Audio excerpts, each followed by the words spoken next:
The essence of the L3C is really that we're using for-profit metrics. We're running a business, but we're using the profits, most of the profits from that business, to run the charitable purpose. Now, that doesn't necessarily mean that we can't make a little money, and sometimes somebody can be lucky. And the way U.S. law, remember, all this thing is based on U.S. law. And what I tell people is to take it as a framework, a concept, and if you live in a different country, you probably have some kind of legal structure that you use to build this kind of a framework on. If not, we're always happy to try to help people pass bills in other countries. So you've got a bill, I know, you've got a law in England, CIC, you've got a couple other places. In Singapore, we are working on, so. But basically, the idea is that under US restrictions right now for a nonprofit, for example, just to give you an example, a museum can only devote so much of its space to, say, a gift shop. And the gift shop must sell items related to the purpose of the museum. So if it's an art museum, everything in the gift shop has to be sold, has to have an art relationship. This cuts out the store from getting a lot of revenue. I mean, the joke here is that whenever a group of school kids come to the museum, mommy sends them off with a $20 bill to buy souvenirs, and they come back with a $20 bill because all they could buy was books on art or something, and that wasn't what they wanted. They wanted junk. But the art museum could have taken that junk money and used that money to buy more paintings. So why not? So, you know, that's not a perfect example, but it's the idea of how you can use something. So we're an L3C museum. It could make the gift shop whatever made sense. They could have 12 restaurants, and they could end up displaying paintings in the restaurants if they wanted. And that would be their business, not some regulator's business. So that was kind of, we did it so that people had freedom to get investors, to make money and whatnot.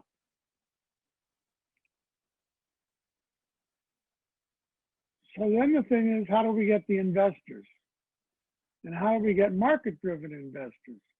Big part of an L3C is that it has capital because it's a business. And how do we get those people? Well, that's what the structure is really all about. We say this all a little more legalistically under the law, obviously, but this is the essence of the law, that you're not supposed to be making money per se for the investors or the structure as a whole, but you can make money for certain investors, as we'll see, and that becomes a key here that's very, very important.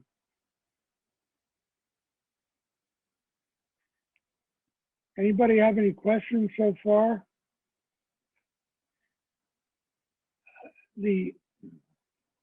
Okay, in the US, the L3C is built on the LLC structure. LLC owners are called members. They're not shareholders, they're not stockholders because there is no stock.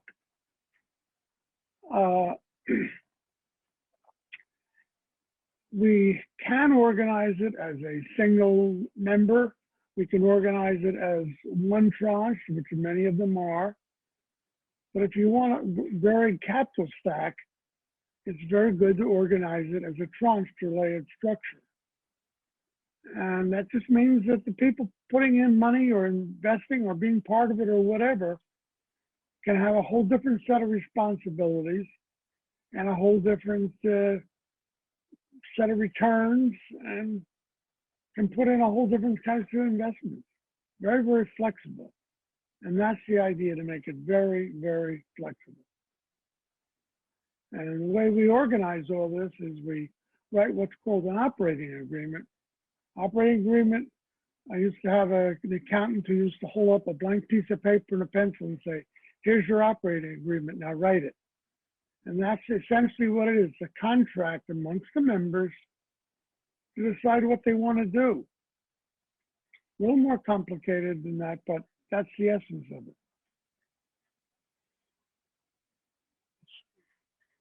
So what does tranching really mean? Now let's look at your house. I don't know whether you have a nice place like this. I've never been here, but it's somewhere in Vermont, and it says this is a typical Vermont country home.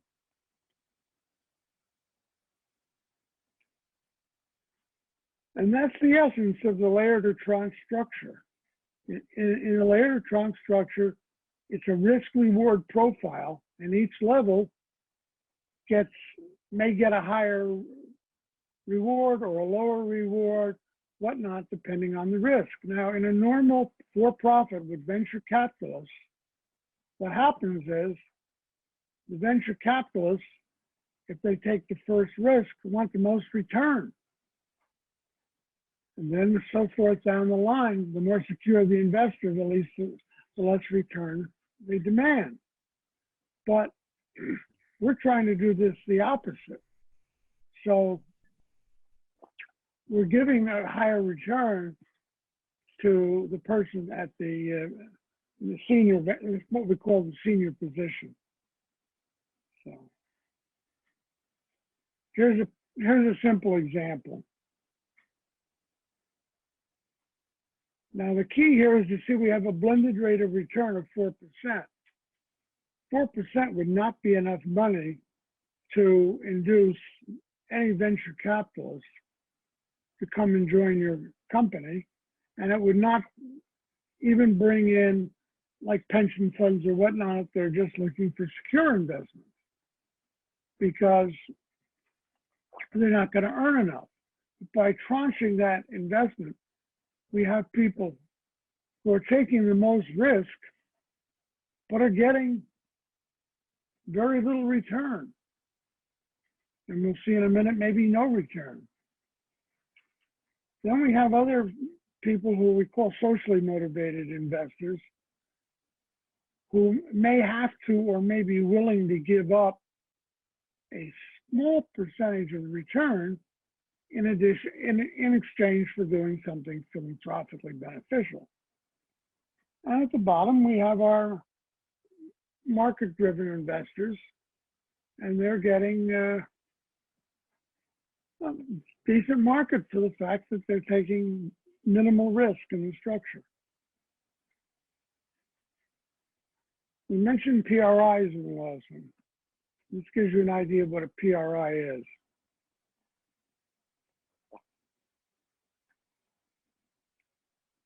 By complying with this law, foundations can invest in a for-profit venture. And as you know, there's like $900 billion worth of foundation dollars out there. And they can invest this in place of giving grants. They can also invest some of their corporates in more safer tranches as mission-related investments. So we're looking to them and donor-advised funds and somebody else who's very charitable to be willing to take that first risk at a very low return. L3C works very well for public-private partnerships, where you may have a government agency or government affiliate who can take a position in that equity tranche at no return. Now, by doing that, they improve the blended rate of return. This would be one where we give the management an opportunity to participate in a possible profit, but only under certain conditions.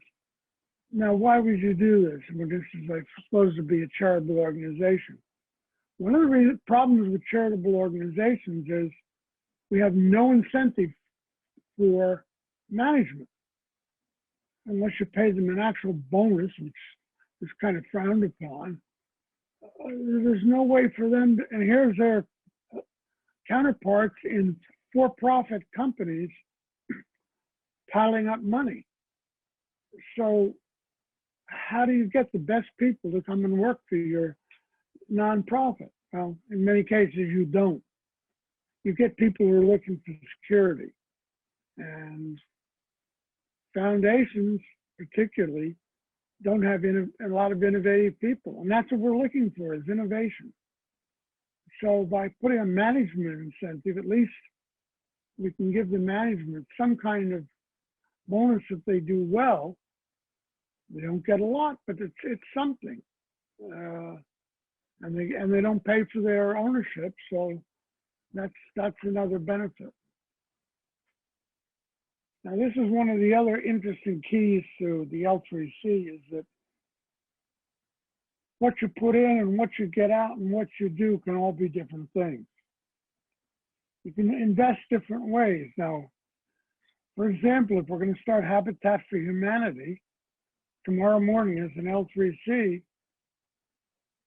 the carpenter could show up with his pickup truck and all of his tools and donate them to, so to speak, not really, but trade them for his membership and get a certain amount of membership for bringing tools to the party. Otherwise, they'd have to go out and buy tools. So somebody had a kitchen. They could be serving meals to the poor, and their kitchen could now belong to the L3C. And by the way, this also means, because it's a for-profit, if you ever want to liquidate it for any reason, the carpenter could get his tools back, or the person who had a kitchen could get their kitchen back as part of dissolving the organization, as long as bills were paid and whatnot.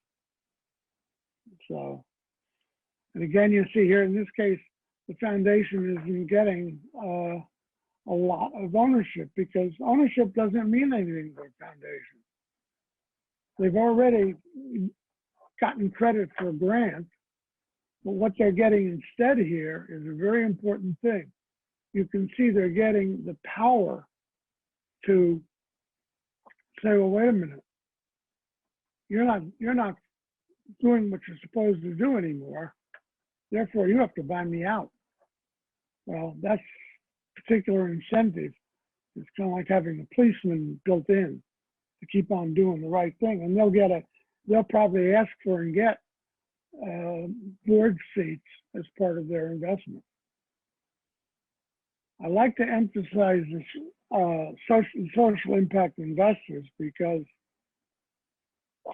another very interesting wrinkle here. Actually, we almost had this one completely wrapped up before COVID hit, and now we just can't go to the meetings to get it finalized. But we have found a donor advised fund sponsor who will invest donor advised funds into L3Cs, similar to a foundation PRI.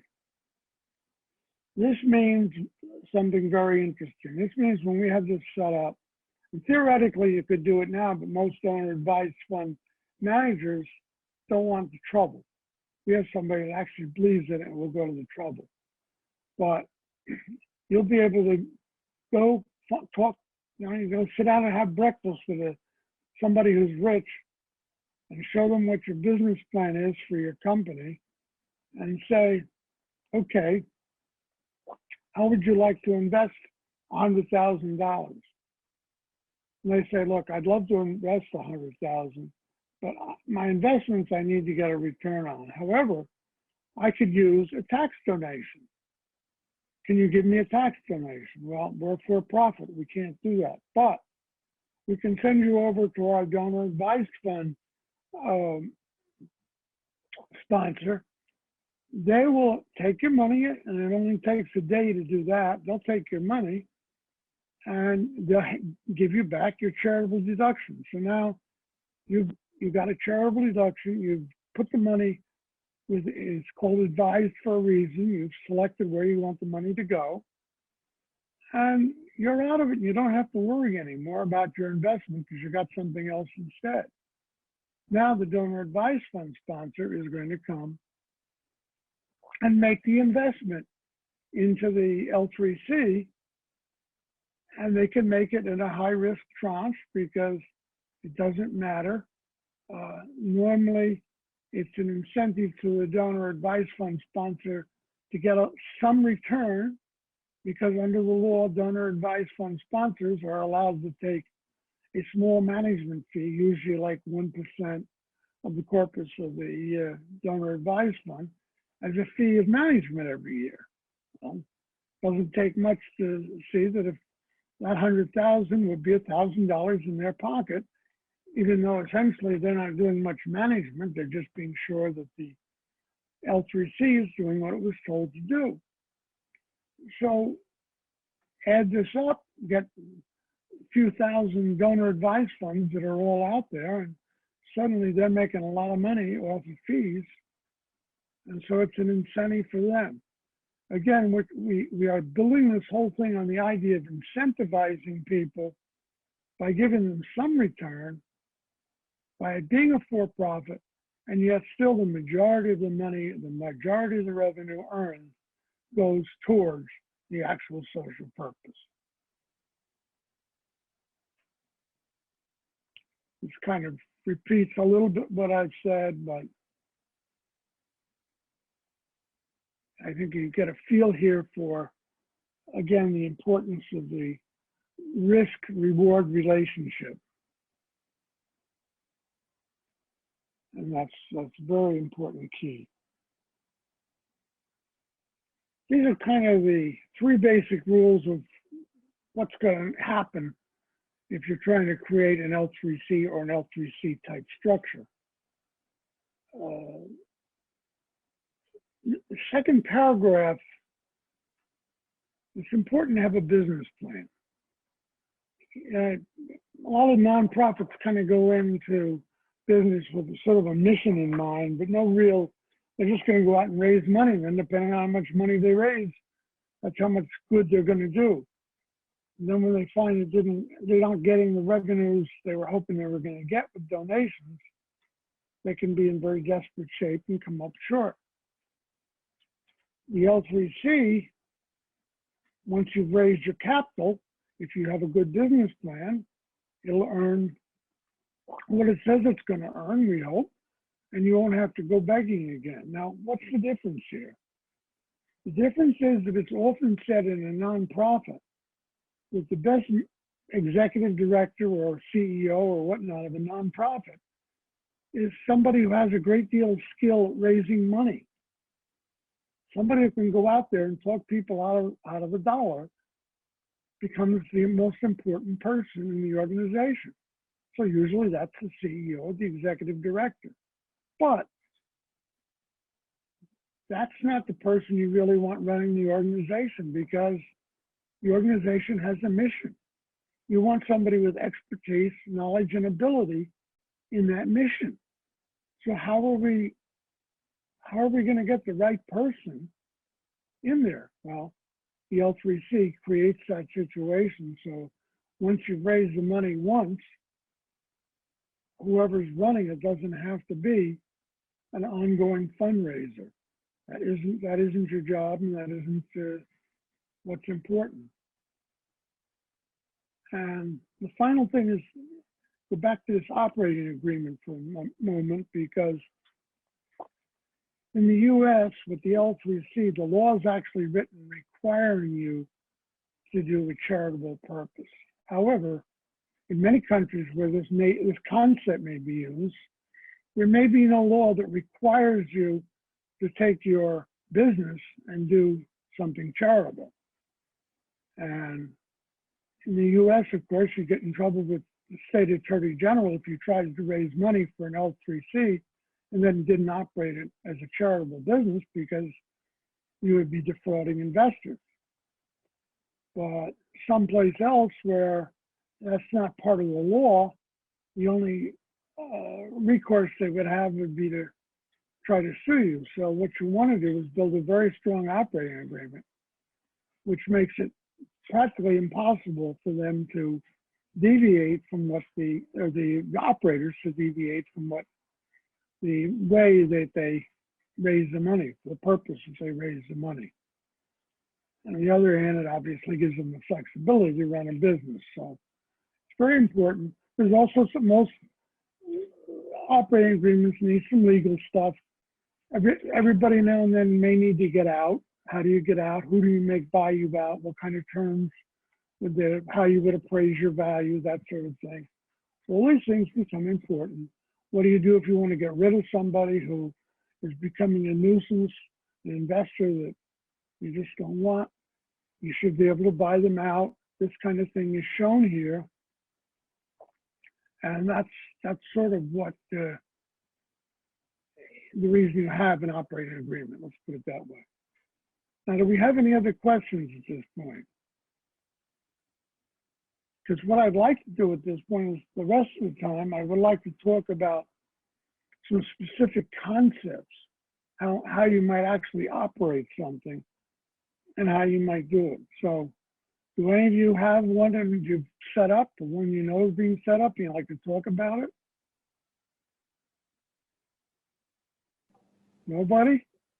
Yeah, I have a question in terms of your experience of you know, bringing this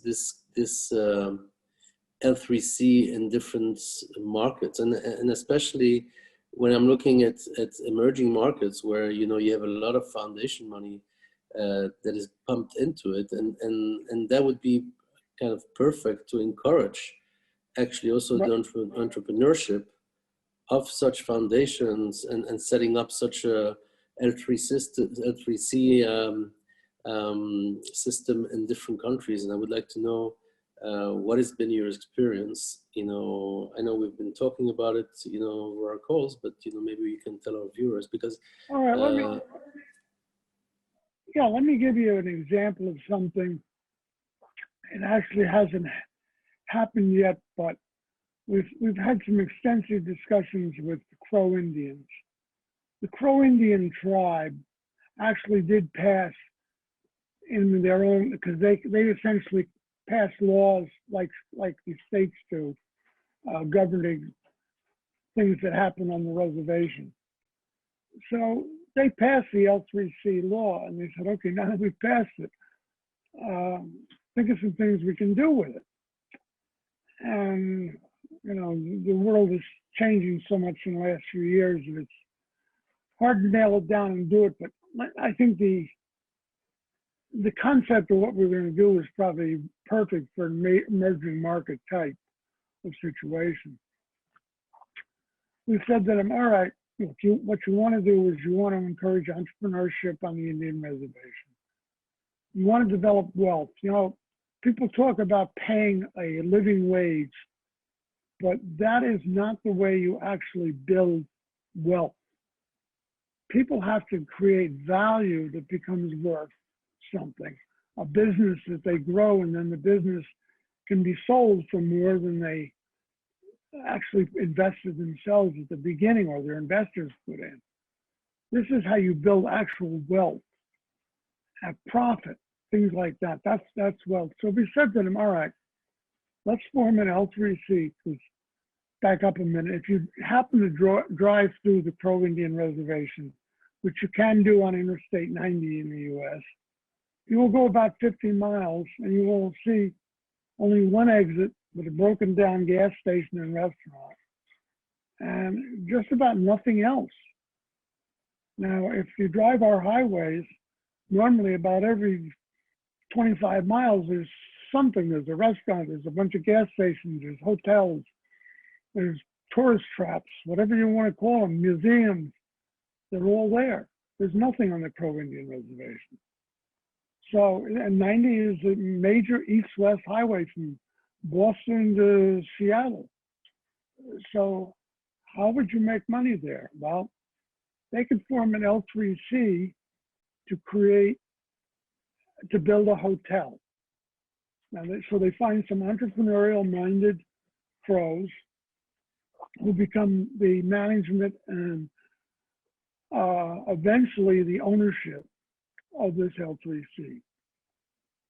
Get a foundation that invests, such as in this case, We talked about the Kellogg Foundation, which likes to invest in Indians, and get them to put up 20% of the cost of building the hotel, plus some operating capital. Now, then you go to Sheraton or Marriott or Hilton or somebody and say, okay, look, we're going to put up the only hotel for 25 miles either way. Will you be the operator? And of course, naturally, they're always looking for more in the good locations. This is on a major interstate highway, so they'll say yes. So with that in mind, you then go, there are lenders who specialize in hotels. And, you know, as I say, this is a terrible time. Nobody would build a hotel right now, but in normal times, they can put up 80% of the cost of the hotel from a hotel lender, because they've done their due diligence and the foundation has done its due diligence, and everybody's convinced that the place is going to make money. So you get an 8% mortgage loan. Now, they start the business. A couple of years down the road, they're going along. Maybe they're running 80, 90% occupancy. They're beginning to make a nice profit. If you go back to the plan that I had where the owners can get a bonus, they could be taking that bonus in that 80%, which could be held, the 80% could be held in escrow for them. They could be gradually getting pieces of that 80% as the mortgage is paid down. Now, get out maybe 5 years, and the mortgage company is willing to say, look, we don't really care whether the foundation is there or not, because it's obviously making money. You obviously know what you're doing. Sheraton is a good manager. We don't care if the foundation leaves or not. So the foundation says, well, okay, we'll get out. You have to buy us out, and they make a buyout agreement for say 5 more years. And the foundation gets money back. And the Indians eventually get 100% ownership as time goes on of this L3C. At which point, since it's no longer actually needs any socially beneficial capital, such as the foundation, the organization can easily convert from an L3C to a standard LLC. It's just a matter of going back to the state in which it was organized and saying, let's just change our organizational structure. And if there's no objection and all the members are agreeing, fine, it's changed. Now they're like just another business. But now our Indians have a great deal of wealth. I mean, they're not, Bezos, but they're worth a few million at this point. They own a hotel. Maybe they've expanded. Maybe while we're doing this, the hotel did so well that a few other Indians formed an L3C and opened a restaurant next door. Maybe Exxon came in and worked with a couple of other Indians to open a gas station.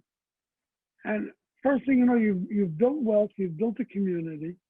The L3C has played an integral part, but then it's dropped off when it's not needed, so that the foundation can now go use that money for some other L3C somewhere else that they need for more desperately. So does that kind of give you an example of how we might do it in an emerging market? Give you some thoughts? Yeah, I mean, it's definitely very interesting. Maybe Saul, you have a question? I don't know if Saul is still there or not. I don't. No, I'm still here. Yeah, Saul's here. I'm still here. I've got a few, 1 or 2 questions, but perhaps I'd like to hear first, maybe Bob, the next part of a presentation, how to make it work for me, and then perhaps my questions will be answered through that part of the presentation. Well, what we need is for you to tell me, give me an example of something that you would like to create, and then we could go through how it might work. Because take, for example, let's go back to the emerging markets. You have micro loans, as you know, in emerging markets. That was a great concept that came up. So let's get people some seed money. The problem with that is that it doesn't take them to the next level. You know, they can have a little business. It allows them to buy a horse for the cart, but it doesn't give them money to replace the cart with a truck. So how are we going to, and maybe get multiple trucks and start a trucking company? And that's how we might, in, say, an emerging market, use an L3C. We could have an L3C leasing company, for example, that could lease trucks to entrepreneurs that want to start business at a very low rate, because we're not trying to make a lot of money as a lender. So we could use a blended structure. We could use microloans. We could use foundations to build a structure that had a fairly low return, so it was at a level which an entrepreneur could afford to then lease a truck or multiple trucks and start a trucking company or some other business. In your case, Saul, it could be used to maybe get somebody started, a bunch of farmers started growing cannabis or growing hemp or something like that, where we could have a business, we could have an L3C that say bought land, bought 400 acres of land, and then leased out little plots to various entrepreneurs with some kind of maybe a provision that they could eventually buy their land or buy multiple plots from you.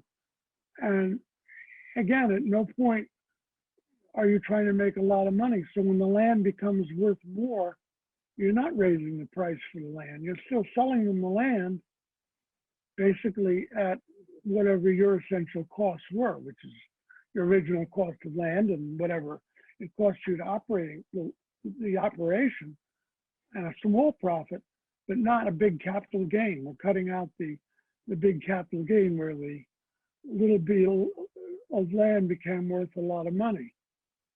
I mean, and that can happen, as you know. If you start to, if you set up a business, for a land business for people to start, say, hemp farms, land has to be cleared or whatever, or organized so that it's in such a way, gotten ready for growing. They don't have any investment dollars. You do that and you lease some plots already to grow.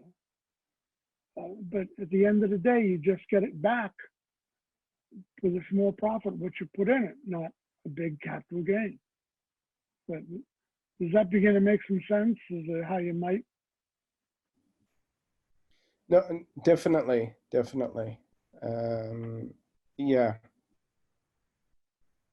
So it's kind of that whole thing where we can go places that you can't really go with a nonprofit. You can't go with a regular for-profit. But it's a place we need to go if we're going to do this. We want to do alternative energy situations. I'll give you an example. I'm working with a partner in Singapore. We've got some alternative energy projects, and they're not L3Cs. One of the things we've got is we've got a new processing system for processing plastic waste. So we got two of them. One of them will be great for, say, Jakarta, if we want to process all the waste that's in their dumps now and comes to their dumps every day is tonnage. Instead of floating off down the stream, we capture it and we make money off of it. That's a normal business. But we also have another one that will convert and give you a machine probably the size of your desk that will convert plastic into diesel fuel, clean diesel fuel. It'll have a zero sulfur content, so, which is the major contaminant in diesel. Now, what we're going to do with that is that's where we're going to put an L3C situation together. Now, why are we doing that? Well, places like Indonesia, Philippines, if I showed you pictures of the dumps, I can show you one in Indonesia. There's a dump where there's probably 500 cows grazing on the dump. We don't want to call it a dump because it's actually just a big pile. There's no landfill here. There isn't even organized. Trucks come in, they dump it, and the bulldozers pile it up.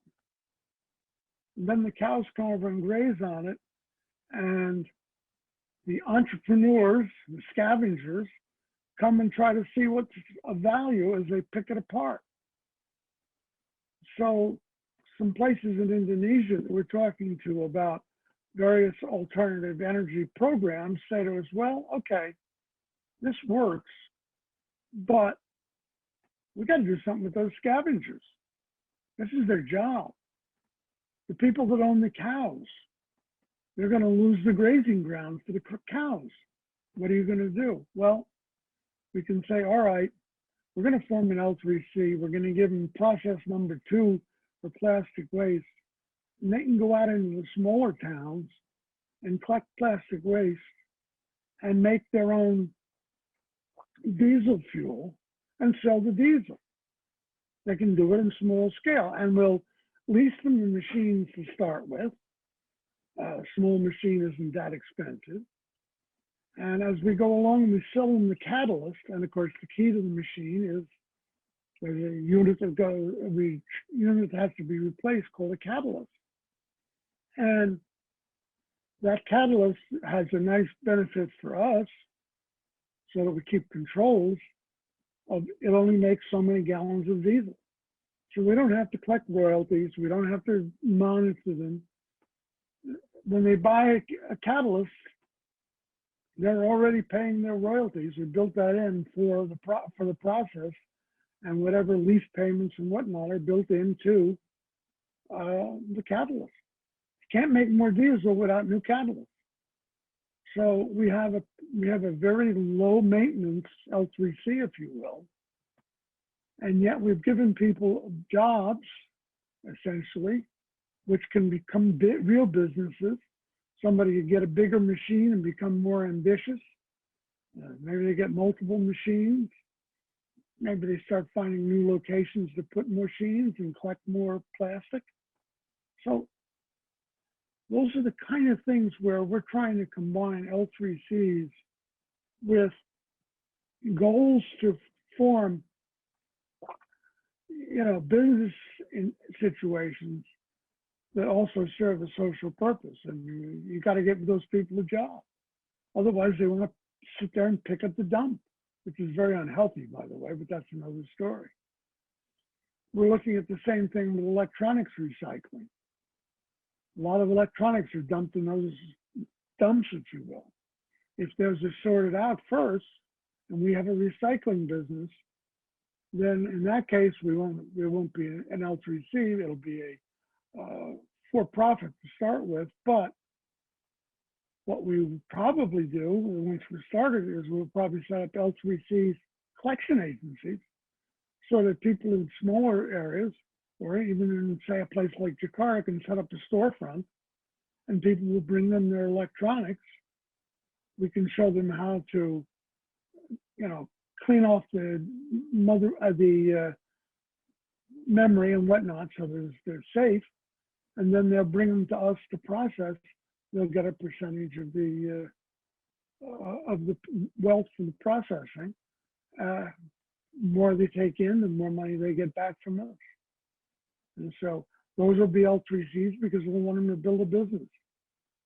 We don't want to hire a bunch of people out to be collectors. We don't want to be in that business. We want to be in the recycling business. So, does that give you a couple of thoughts?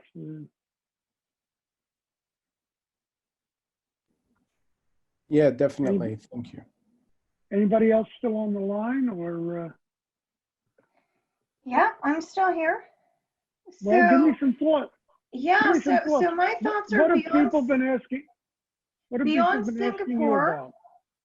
beyond Singapore, in terms of the applicability of the L3C outside of the UK, there are not that many legal structures that mirror the L3C. So can you tell me a bit about what has your experience been like scaling this model?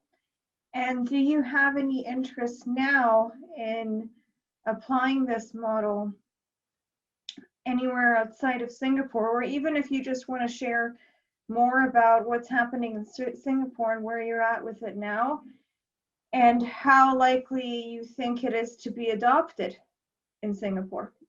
Well, I can't really share Singapore at this point because it may get back to people and somebody may not want it known at this point. Okay, so no Singapore. So anywhere else? Like, well, here's my problem. I've had people talk to me. I mean, over the years, I know the Netherlands was interested at one point. I had a lot of correspondence with the Supreme Court there, because in Netherlands, the Supreme Court initiates a lot of laws.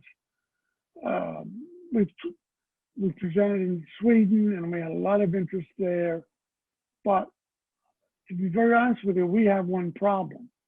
We don't have really any money to go out and try to, get laws passed in foreign countries. However, that said, I'd be more than happy if somebody has the funds, because you're going to need lawyers and things like that. I mean, it's most places it requires something resembling a lobbying organization, because who's going to talk the legislatures into passing the law? Most countries are pretty much like we are here. The legislatures are supposed to do good, but a lot of times it's kind of like, okay, you want me to pass this bill, show me how it's going to benefit me personally as a legislature right now. Will it help me get more votes next time or something else? So you normally need lobbying organizations. Okay, I just wanted to see what your experience has been like so far, but we definitely won't be doing any lobbying anytime soon. So we're looking at a unique model then. Amazing. Raphael, are you still with us? Yeah, I'm listening very, passionately, and it's very interesting. And yeah, I mean, I think there is still probably a lot of way to, to educate the American people, because, with our experiences, we've been pushing the L3C for our consulting clients, and it seems that like everybody's like very surprised. Once you set it up in the right way, they get it, and it's becoming very efficient. So, on our side, we've been pushing that, for quite some time, and it seems to be even in the US being very well accepted. So we're very happy with L3C in the US. But from my perspective, and we've been having these discussions about COVID, unfortunately, I think people will have to make a switch in their minds to how they will conduct business. And the mere fact you're saying now about this lobbying and what's in it for me, I think in the very near future, this might change, because everything is going to be, put in question. So I just want to hear your thoughts about that, because, honestly, we're all in the same boat at the moment, and we're having these regular discussions about, how things are changing. And this might be also an opportunity for, pushing the L3C in different jurisdictions, or, a bit more aggressively, and having, not necessarily lobbyists, but, key people, implement that, and push that with their local, jurisdiction. So I was, you know, I would like to hear your thoughts, because, you know, COVID has been changing everyone. So, you know, I think it's an opportunity now to actually, you know, push it, because, you know, things are not as it used to, you know, as they were before a few months ago. Thank you.